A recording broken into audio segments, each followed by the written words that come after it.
Olá, no nosso vídeo filosófico de hoje nós iremos falar sobre a escola voluntarista, dividindo em três momentos. Primeiro, entendendo um pouco do fundador dessa escola, depois nós iremos perceber as doutrinas principais que a escola voluntarista traz a partir das escolas precedentes, que nós até analisamos, e também nós iremos ver os principais expoentes no terceiro momento desse vídeo filosófico.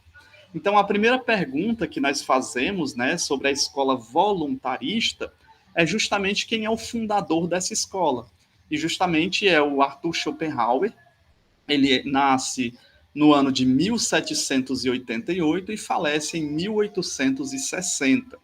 Essa escola justamente vai fazer duras críticas ao pensamento iluminista, e daí nós partimos para o segundo momento, que é justamente analisarmos as doutrinas principais, e essa doutrina principal ela está intrincada justamente com a morte do Hegel no ano de 1831. Nós já estamos aí no século XIX e percebemos que com o Hegel, principalmente, com o iluminismo, o racionalismo e o empirismo, houve essa exaltação da razão, que a razão, através do iluminismo, da ciência e também do idealismo trazido pelo Hegel, haviam atingido momentos de verdadeiros delírios. E por que delírios? Porque a razão, a ciência, o empirismo, o racionalismo diziam que iriam trazer a felicidade plena para o ser humano aqui, nesse plano que nós estamos existindo.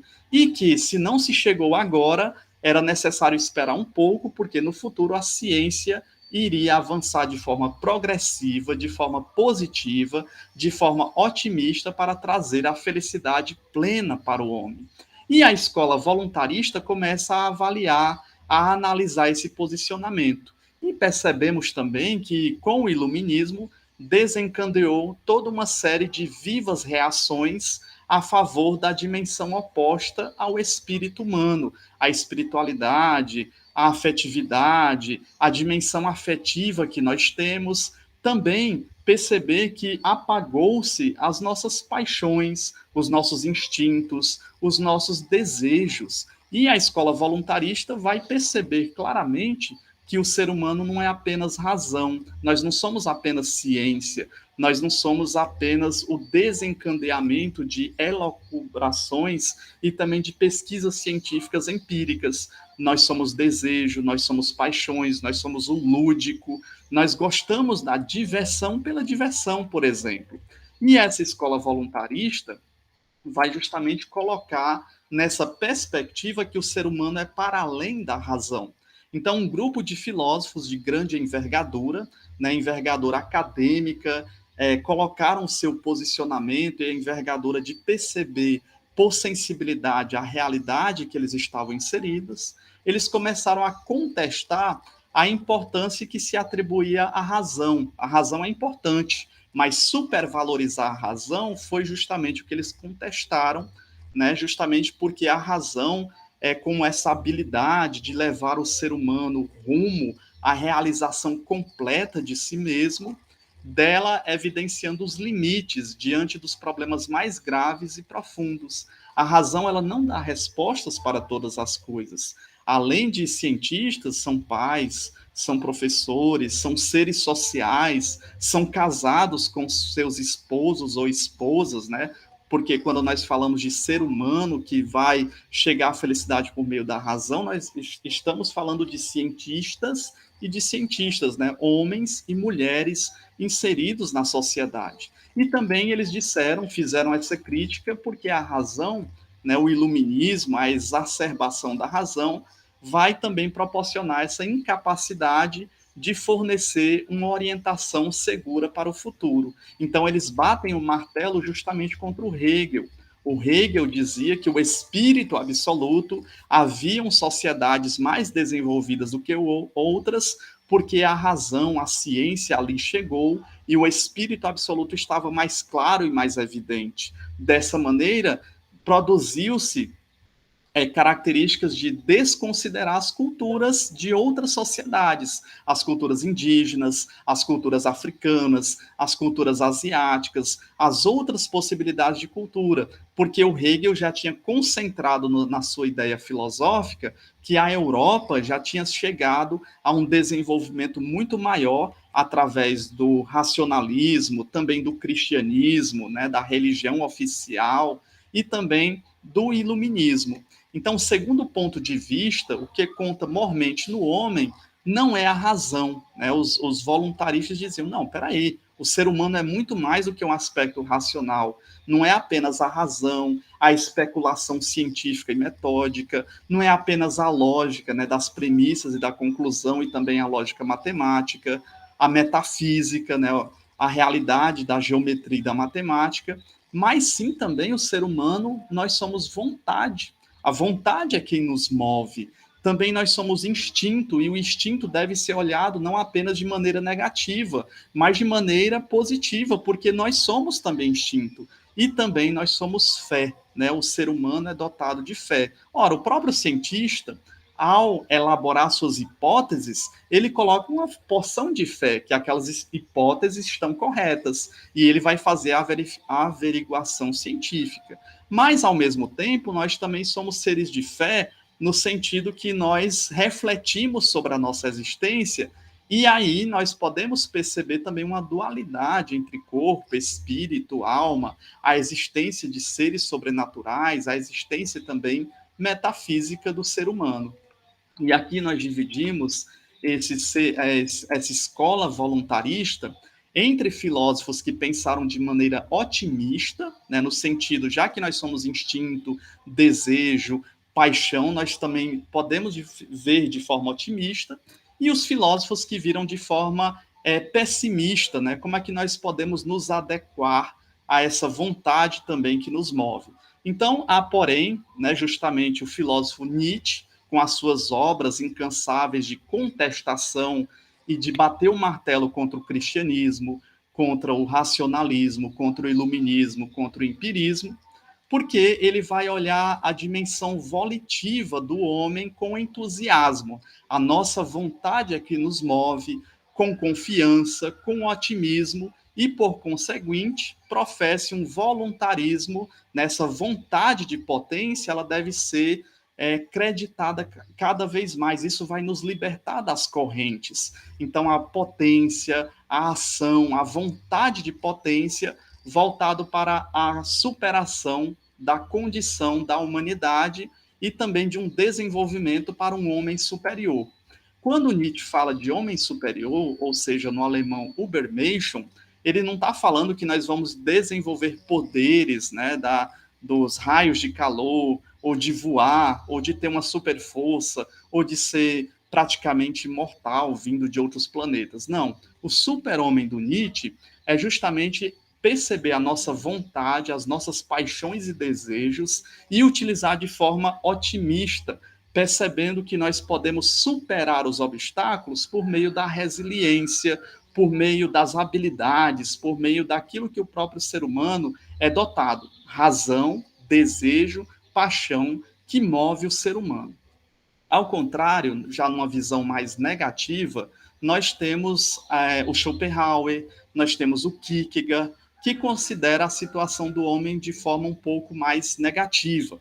Né? Na visão deles, o homem é alienado e oprimido por um mal insanável, governado pela nossa vontade. Né? Esse mal insanável são as nossas paixões, nossos desejos, nossos instintos, que eles chamam de vontade perversa, dos quais, com suas forças, né, com as nossas próprias forças, nós não conseguimos nem fugir e também nem sarar, né, essas características do ser humano. Então, nós temos aí dois caminhos. Nós podemos sair dessa situação, dessa vontade perversa que nos move, a partir de dois modos. O primeiro é o modo do Schopenhauer, né, que ele fala que é suprimindo a própria individualidade, em prol de um desenvolvimento social. Então, nós temos que suprimir as nossas paixões, os nossos desejos, em vontade do coletivo. Nós temos aí uma força individual que deve ser deve ser justamente colocada ao nível do coletivo, né? Então, ela deve ser abrasada nesse sentido, é a visão do Schopenhauer. Já no outro sentido, é a visão do Kierkegaard. Lembramos que o Kierkegaard é um filósofo religioso que vai estudar justamente o Antigo Testamento, e ele percebe nos personagens bíblicos, principalmente em Abraão e Isaac, né? Abraão é testado por Deus a sacrificar o seu próprio filho, mas confiante na graça de Deus, o Deus da vida que originou todas as coisas, Abraão não se questiona e leva o seu filho Isaac justamente para o sacrifício. Ora, nessa constatação bíblica, o Kierkegaard percebe também que essa vontade perversa, ela pode ser sanada, pode ser suprimida quando o ser humano, né, quer seja homem ou mulher, se coloca na graça de Deus. Então, confiando-se à graça de Deus, Deus sabe o caminho, o melhor caminho para o ser humano, é confiar-se abertamente para a graça de Deus que vai conduzir o ser humano. Já na perspectiva de Schopenhauer, é suprimir as nossas individualidades, né, os nossos instintos. E na visão otimista do filósofo Nietzsche, nós percebemos as marteladas que ele dá àquilo que foi construído socialmente, principalmente pela filosofia grega. O Nietzsche, por exemplo, ele dizia que o Sócrates, né, que nós consideramos como divisor de águas na história da filosofia, o Nietzsche dizia que o Sócrates, na verdade, matou a filosofia. Por quê? Porque o Sócrates vai trazer a essência, a busca pelas essências, a partir de uma maneira mais racional de se ver a realidade. O Nietzsche diz, opa, espera lá, o ser humano ele é dotado da questão dos mitos. Antes do Sócrates, a sociedade era viva, porque os mitos trazem criatividade, os mitos nos preparam para o lúdico, os mitos também trazem essa força volitiva de entender a sociedade para além da razão. Então, nós temos esse aspecto positivo do próprio Nietzsche. E aqui nós nos perguntamos sobre os maiores expoentes. Ora, de alta envergadura são esses três que nós citamos: o Schopenhauer, né, suprimir a nossa individualidade; o Kierkegaard, confiar na graça de Deus. Ele tem excelentes livros de análise, que ele faz análise aos textos bíblicos, trazendo uma perspectiva filosófica. E nós temos uma visão mais otimista através do Nietzsche, né, que dá as marteladas no cristianismo, principalmente com aquela frase que nós conhecemos: Deus está morto. Mas essa frase do Nietzsche, Deus está morto, não pode ser descontextualizada, porque ele faz uma análise social de onde ele está inserido. Ele vai na igreja e percebe que a maioria das pessoas não está com a mesma visão medieval de salvação da alma, mas elas estão olhando para o lado, olhando para o outro, ver quem tem mais riquezas, ver quem está repetindo roupas, quer seja no culto, quer seja na missa. Opa, fulano veio com o mesmo vestido, veio com a mesma calça. Então as pessoas estão mais voltadas para os aspectos materiais. E ele diz, opa, as igrejas fedem, porque Deus morreu. A consciência das pessoas não é mais uma consciência metafísica, não é mais uma consciência de libertação no sentido de uma visão futura do paraíso, mas essas pessoas estão mais interessadas com seus egos e também com as riquezas que elas estão produzindo. Essas pessoas, essa sociedade do século XIX, ela matou Deus, na verdade, por isso que ele estipula essa célebre frase: Deus está morto. E aí nós nos perguntamos sobre os expoentes posteriores. Hoje, nas universidades, se estuda muito o filósofo Nietzsche, por exemplo, e ainda fazendo essa desconstrução e essa martelada que ele dá justamente naquilo que foi construído, né, no aspecto racional, no aspecto dos idealistas, principalmente de Kant ou de Platão, e também no aspecto do cristianismo, mas nós não podemos analisar de forma descontextualizada. Fora esses filósofos, pensadores de alta envergadura, nós podemos lembrar do Herbert e também do Freud, né? O próprio Sigmund Freud, ao estabelecer o id, o ego e o superego, proporciona que, ao olharmos para um espelho, né, ou consultarmos os psicólogos, psicanalistas, psiquiatras e etc., nós tomamos consciência de que o ser humano, quer seja homem ou mulher, nós somos apenas a ponta do iceberg, né?